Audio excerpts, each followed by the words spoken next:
बड़ी खबर जम्मू कश्मीर से आ रही है, जहां पर सीआरपीएफ के जवानों पर हमला हुआ है और 3 जवान शहीद हो गए हैं जम्मू कश्मीर में। इस वक्त की बड़ी खबर जम्मू कश्मीर से, जहां पर 3 जवान शहीद हो गए हैं। आसिफ कुरैशी पूरी जानकारी के साथ जुड़ गए हमारे संवाददाता श्रीनगर से। आसिफ, क्या मिल रही है पूरी जानकारी? आदर्श, देखिए, आज शाम अब से थोड़ी देर पहले, तकरीबन आधा घंटा पहले, हंदवाड़ा के क्रालगुंड इलाके में सीआरपीएफ के एक गश्ती दस्ते पर फायरिंग की गई, जिसमें कम से कम 7 सीआरपीएफ के जवान उनके जख्मी होने की पहले खबर आई थी। उसके बाद अब ये खबर आई है कि इसमें कम से कम 3 जवान जो है उनकी मृत्यु हो गई है, जबकि अभी भी घटनास्थल पर फायरिंग चल रही है। सीआरपीएफ का ये कहना है कि ये एक फिदाई हमला था जो सीआरपीएफ पर किया गया था और इसमें हथियार छीनने की भी कोशिश की गई और जवाबी कार्रवाई में एक मिलिटेंट को मार गिराया। एक शव घटनास्थल पर अभी भी पड़ा है, लेकिन ये साफ नहीं है कि क्या ये शव उस फिदाई हमलावर का है या किसी आम नागरिक का जो इस गोलीबारी की चपेट में आया। लेकिन घटनास्थल पर अभी भी गोलीबारी चल रही है और सुरक्षा बलों की अतिरिक्त कुमक यहाँ पे भेजकर घेरा और सख्त कर दिया गया है। लेकिन जो इस घटना में सबसे प्रमुख खबर यह है कि 3 सीआरपीएफ के जवानों के मारे जाने की खबर है, जबकि 4 अन्य जख्मी हैं जिनको उपचार के लिए हंदवाड़ा के अस्पताल ले जाया गया है। साथ ही बता दूं कि इसके साथ ही बडगाम और श्रीनगर के बॉर्डर पर वागुरा में सीआरपीएफ के एक और दस्ते पर हमला किया गया, ग्रेनेड से फायरिंग की गई, जिसमें सीआईएसएफ के एक जवान के जख्मी होने की खबर है। यहाँ पर भी घेराबंदी कर दी गई है और दोनों ही जगह पे सुरक्षा बलों का ऑपरेशन जारी है। आदर्श जी आसिफ, मुझे एक बात बताइए, कल भी हंदवाड़ा में जो कुछ हुआ था उसके बाद आज इतनी बड़ी घटना हो जाती है, 3 जवान शहीद हो जाते हैं। उन आतंकियों की तलाश की जा रही थी जिनके बारे में कहा जा रहा था कि हंदवाड़ा से 5 से 6 आतंकी जो है वहां से भाग निकले थे। क्या ये वही आतंकी हो सकते हैं या दूसरा गुट हो सकता है? कुछ जानकारी और मिल पाई हो इस पर? अरे देखिए, दोनों ही घटनाओं में काफी ज्यादा जो घटनास्थल है फर्क है, लेकिन राजवाड़ के जंगलों में अभी भी ऑपरेशन चल रहे हैं, जहां पे 5 से 6 मिलिटेंट्स के बाद के छुपने की खबर है। वहां पे सेना और सीआरपीएफ का संयुक्त ऑपरेशन लगातार जारी है। लेकिन ये जो हमला हुआ था, ये एक फिदाई हमला था जो कि गश्ती दस्ते पर हाईवे पे हुआ। ये वो हाईवे है जो हंदवाड़ा, कुपवाड़ा और सोपोर को मिलाता है और यहीं पे जो तैनात सीआरपीएफ के जवान थे लॉ एंड ऑर्डर ड्यूटी के लिए, उन पर निशाना बनाकर ये हमला किया गया। जबरदस्त फायरिंग की गई, जिसमें कम से कम 7 सीआरपीएफ जवानों के जख्मी होने की खबर है, जिनमें से 3 के मारे जाने की बात पुलिस की तरफ से की जा रही है। सीआरपीएफ ने भी हमले की पुष्टि की है। आदर्श जी आसिफ, आप हमारे साथ बने रहे। एक बार अपने दर्शकों को ये बड़ी खबर फिर से बता देते हैं, तस्वीरें भी दिखा देते हैं। तो जम्मू कश्मीर में 2 जगहों पर सीआरपीएफ जवानों पर हमला हुआ है। तस्वीरें आप देख रहे हैं, ऑपरेशन अभी भी वहां पर जारी है। 3 जवान शहीद हो गए हैं, 7 से ज्यादा जवान घायल हैं जिनको इलाज के लिए ले जाया गया है। तस्वीरें ऑपरेशन के दौरान की हैं और अभी भी जिस तरह से आसिफ जानकारी दे रहे हैं कि वहां पर फायरिंग जारी है और साथ ही साथ इलाके को कॉर्डन ऑफ किया गया है। तलाशी अभियान भी चलाया जा रहा है कि आतंकी अगर कहीं छुपे हुए हैं जी, और अगर वहां पर आतंकी छुपे हुए हैं तो उन तक भी पहुंच पाए हमारे सुरक्षा बल। और 3 जवान, इस वक्त की बड़ी खबर हम दे रहे हैं आपको, जम्मू कश्मीर में शहीद हुए हैं। सीआरपीएफ के गश्ती दल पर आतंकियों ने हमला किया था और ये तस्वीरें उस वक्त की है जब ये पूरा ऑपरेशन चल रहा था। हालांकि फायरिंग अभी भी जारी है, तलाशी अभियान भी चलाया जा रहा है आतंकियों को ढूंढने के लिए। और आसिफ कुरैशी लगातार हमारे साथ जुड़े हुए हैं। आसिफ, थोड़ा टोपोग्राफी के हिसाब से बताइए, ये जो जगह है हंदवाड़ा में कल जहां पर ये सब कुछ हुआ था, घटना हुई थी, उसके बाद वहां से ये जगह कितना दूर है, क्या डिफरेंस है इसमें? देखिए आदर्श, इन दोनों जगहों में तकरीबन 30 से 35 किलोमीटर का फासला है। ये वो जगह है जो सोपोर को कुपवाड़ा से मिलाती है, यानी 2 डिस्ट्रिक्ट्स के बॉर्डर पर ये इलाका है और हाईवे पर ही सुरक्षा बलों की तैनाती थी। यहाँ पे सीआरपीएफ जवानों की तैनाती इस वजह से भी थी कि कोरोना की वजह से जो लॉकडाउन है उसको एनफोर्स भी की जाए और जो एंटी मिलिटेंसी के दौरान जो लॉ एंड ऑर्डर ड्यूटीज के लिए सीआरपीएफ की तैनाती होती है हाईवेज पर खासतौर पर, उसी की एक टुकड़ी ये थी। सीआरपीएफ की 92वीं बटालियन यहाँ पे तैनात थी और उसी की एक कंपनी के ये जवान यहाँ पे थे जिनको निशाना बनाकर ये हमला किया गया। और अभी जो खबर ये आई है कि एक नए संगठन द रेजिस्टेंस फ्रंट, जिसको लश्कर का फेस माना जाता है, लश्कर का ही एक अंग माना जाता है, उसने इस हमले की जिम्मेदारी ली है।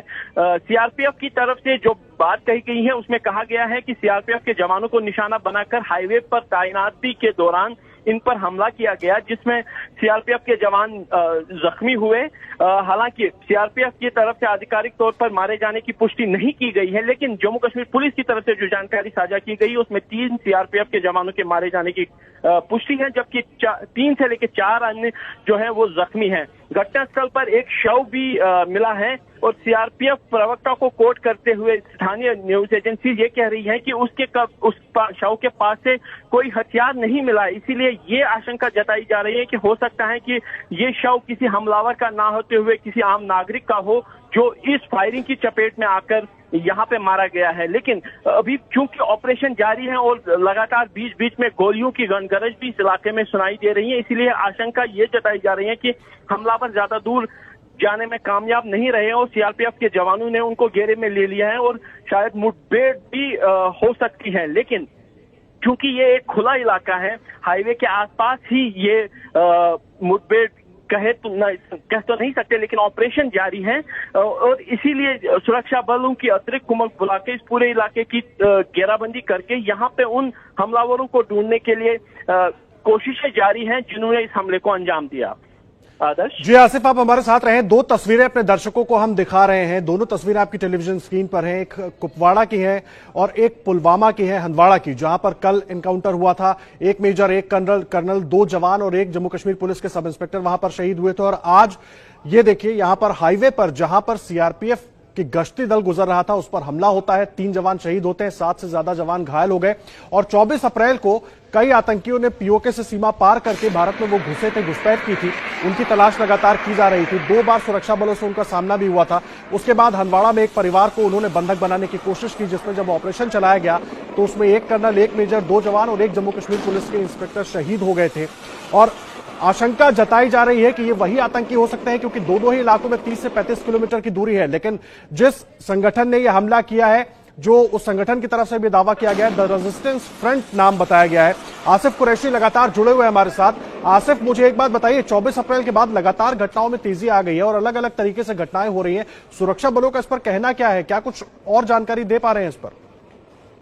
आदर्श, देखिए, जैसे जैसे गर्मियां शुरू हो जाती हैं और पहाड़ों पर बर्फ पिघलना शुरू हो जाती है तो सरहद पार से घुसपैठ की कोशिशें भी तेज होती हैं और काफी संख्या में जो है मिलिटेंट्स अंदर आने की कोशिश भी करते हैं। इस बार यही लग रहा है कि ये कोशिशें काफी ज्यादा शायद सफल रही हैं, क्योंकि जिस तादाद में मिलिटेंट पिछले कुछ समय में मारे भी गए हैं और जिस संख्या में खासतौर पर सरहद के पास ही देखे तो यहाँ पे मुठभेड़ हो रही है, उससे यही आशंका जताई जा रही है कि हो सकता है कि बड़ी संख्या में मिलिटेंट इस इलाके में आए हुए हो। क्योंकि हंदवाड़ा कुपवाड़ा का इलाका देखे तो काफी समय से यहाँ पे कोई भी सक्रिय मिलिटेंट नहीं था, ज्यादा घटनाएं भी नहीं होती थी। कुछ समय पहले बारामूला टाउन तक को मिलिटेंट फ्री कर दिया गया था। हंदवाड़ा में कुल 9 से 10 मिलिटेंट ही सक्रिय थे, लेकिन पिछले कुछ समय में यानी 1 महीने के अंतराल में काफी ज्यादा घटनाएं घटी है। 7 अप्रैल को ही एक घटना में 5 घुसपैठ करने वालों को सुरक्षा बलों ने मार गिराया था, लेकिन उस घटना में भी स्पेशल फोर्सेस के 5 जवान जो हैं वो अपनी जान गंवा बैठे और कल हुई मुठभेड़ में भी इतना ही बड़ा नुकसान सेना को उठाना पड़ा, जिससे ये आशंका जताई जा रही है कि बड़ी संख्या में ट्रेन मिलिटेंट इस इलाके में आए हुए हैं जो इन हमलों को अंजाम दे रहे हैं। जी, और नीरज राजपूत भी जुड़े हुए हैं। आसिफ, आप रहे हमारे साथ। नीरज राजपूत इस वक्त जुड़ गए हमारे साथ। नीरज, कल हंदवाड़ा में 5 जवान शहीद हो गए और अब ये जो हमला हुआ इसमें सीआरपीएफ के 3 जवान शहीद हो गए हैं। जिस तरह से ये पूरा ऑपरेशन हो रहा है, क्या कुछ और जानकारी मिल पा रही है? क्योंकि घुसपैठ लगातार हम देख रहे हैं, घटनाएं बढ़ती जा रही हैं। बिल्कुल आदर्श, देखिए, ये जो घटना हुई है ये लॉ एंड ऑर्डर ड्यूटी में, जैसे कि आसिफ ने बताया, ये 92 बटालियन है सीआरपीएफ की, ये वहां पर तैनात थी और उसी दौरान जो बताया जा रहा है कि आतंकियों ने फायरिंग की इस जो ड्यूटी पर तैनात है सीआरपीएफ के जवान, और उसमें रिटेलिएशन भी हुआ है। तो जो अभी तक जानकारी मिल पा रही है कि उसके मुताबिक काफी कम से कम 3 से 4, जैसे कि आसिफ ने बताया कि 3 जो सीआरपीएफ के जवान हैं वो शहीद हुए हैं। हालांकि सीआरपीएफ मुख्यालय की तरफ से अभी इस बारे में आधिकारिक जानकारी नहीं दी गई है, लेकिन सूत्रों ने हमें जानकारी ये जरूर दी है कि इसमें बड़ा नुकसान सीआरपीएफ को उठाना पड़ा है और जल्दी सीआरपीएफ ने कहा है कि वो इस मामले पर अपना बयान जारी करेगा पूरी इस घटना को लेकर। नीरज, एक बात और बताइए, आसिफ लगातार जानकारी दे रहे हैं, उनके पास सबसे कुछ देर पहले जानकारी आई, रेजिस्टेंस फ्रंट नाम का ये एक नया संगठन सामने आया है जिसने इस पूरी घटना की जानकारी ली है। कुछ इसके पहले इसको लेकर कहीं से कोई इंटेल था क्या? देखिए, इस तरह के जो संगठन हैं, आदर्श मैं बता दूं आपको, कश्मीर में लगातार वो ऑपरेट करते रहते हैं। जब भी कभी कोई पुराना जो ऑर्गेनाइजेशन होता है, जैसे लश्कर ए तैयबा है या फिर हिजबुल मुजाहिदीन है या जैश ए मोहम्मद है, इनके ऊपर प्रेशर पड़ता है इंडिया का या इंटरनेशनल, ये कुछ इंफ्रास्ट्रक्चर सारा सिस्टम जिनका वही रहता है, पुरानी टेररिस्ट ऑर्गेनाइजेशन है, क्योंकि इनके ऊपर इंटरनेशनल प्रेशर पड़ता है, पाकिस्तान के ऊपर प्रेशर पड़ता है, तो ये एक नया फ्रंट ले लेते हैं, नया चोला पहन लेते हैं और एक नया फ्रंट ले आते हैं। जैसे कि हमने देखा कि इस वाले अटैक में जो कि हंडवारा में हुआ, जिसमें एक कर्नल साहब और मेजर सहित 5 सुरक्षाकर्मी थे वो शहीद हुए, तो उसको भी लेकर भी उसने अपनी ऑनर किया है उसने। लेकिन जैसे कि हम लोग लगातार बात करते हैं सुरक्षा बलों से और जो सिक्योरिटी एजेंसी से, उनका यही कहना है कि ये जितने भी फ्रंट है ये पाकिस्तान के ही ऑपरेट होते हैं, पाकिस्तान के ही कहने पर काम करते हैं, लेकिन नाम बदलते रहते हैं। तो एक नया नाम ये सामने आया है इसी हंडवारा अटैक के दौरान।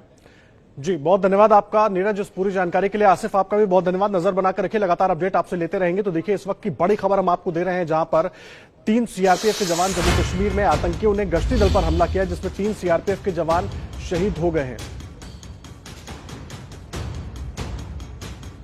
और देखिए, अब तक जो जानकारी मिल रही है, जिस संगठन ने जिम्मेदारी ली है, रेजिस्टेंस फ्रंट उसका नाम बताया जा रहा है। इस फ्रंट की तरफ से दावा किया गया है कि ये आतंकी हमला उन्होंने किया है। रेजिस्टेंस फ्रंट नाम का ये नया संगठन है। लगातार नीरज भी और आसिफ भी हमारे साथ जुड़े हुए थे, पूरी जानकारी दे रहे थे।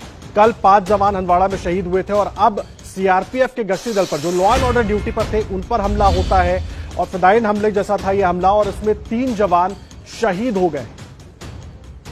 कुपवाड़ा में सीआरपीएफ के गश्ती दल पर आतंकियों ने हमला किया, जिसमें 3 जवान शहीद हो गए हैं, 7 जवान घायल बताए जा रहे हैं। और हंदवाड़ा में ये आतंकी हमला हुआ है। हंदवाड़ा से 30 से 35 किलोमीटर दूर ये जगह है जहां पर यह हमला हुआ है। और हमले के पीछे द रेजिस्टेंस फ्रंट नाम के संगठन का नाम आ रहा है। इस संगठन ने इस हमले की जिम्मेदारी ली है।